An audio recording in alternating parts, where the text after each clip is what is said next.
আগামী 28 জুন ভারতের গণতান্ত্রিক যুব ফেডারেশনের 20তম উদয়পুর বিভাগীয় সম্মেলন অনুষ্ঠিত হবে।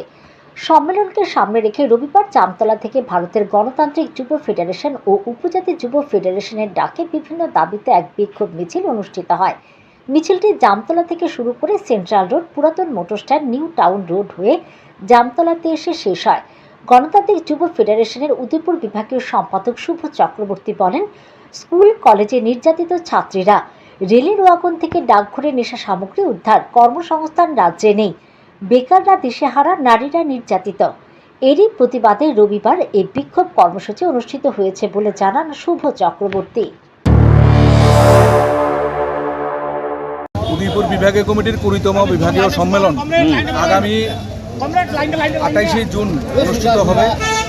এই উপলক্ষে আমাদের রাজ্যের যুবকদের কর্মসংস্থানের দাবিতে নেশার বিরুদ্ধে আইনের শাসন পুনঃপ্রতিষ্ঠা করা এবং রাজ্য জুড়ে নারী এবং ছাত্রীদের উপরে যেই গণধর্ষণের ঘটনা সংঘটিত হচ্ছে, নেশার রমরমা বাণিজ্য চলছে, তার বিরুদ্ধে প্রতিবাদ জানিয়ে আমরা উদয়পুর শহরে যুব মিছিল আমরা অনুষ্ঠিত করছি এবং যুব মিছিল থেকে আমরা সমস্ত অংশে রাজ্যবাসীর কাছে আহ্বান জানাতে চাই, কর্মসংস্থানের দাবিতে, নেশার বিরুদ্ধে, রাজ্যের ক্রমবর্ধমান দুর্নীতির বিরুদ্ধে সমস্ত অংশের মানুষকে এগিয়ে আসার জন্য আমরা আহ্বান